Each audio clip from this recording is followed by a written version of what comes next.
Est-ce qu'on peut dire que c'est ton club de cœur? Quand, forcément? Si, forcément, parce que c'est le club que j'ai suivi dès tout petit. Comme je l'ai dit, l'un de mes premiers matchs était un barrage pour la montée. J'ai été Contre voir Lyon. beaucoup de matchs à Benoît derrière, en Ligue 1. Après, Dornano un petit peu moins, mais ça reste quand même le club de la région, le club pour lequel on a toujours été. Mais ça fait avec la JOCR, ça fait Ouais. deux clubs qui sont spéciaux dans mon cœur parce Ouais. que j'ai vécu des belles choses en fait dans ces deux clubs.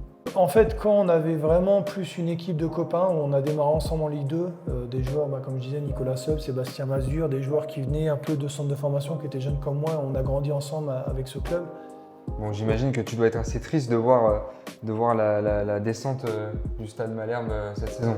Oui, non, mais j'ai regardé toute la saison quasiment. J'ai des amis qui sont dans cette équipe.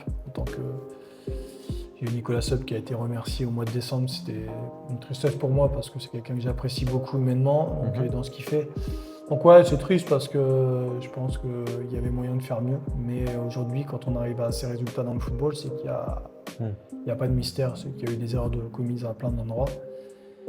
Et que voilà, mais ça fait partie de toute équipe. Aujourd'hui, on voit plein d'équipes qui sont descendues, qui sont montées. Il faut savoir rebondir après les échecs. On a tous des échecs dans nos vies et il faut savoir rebondir.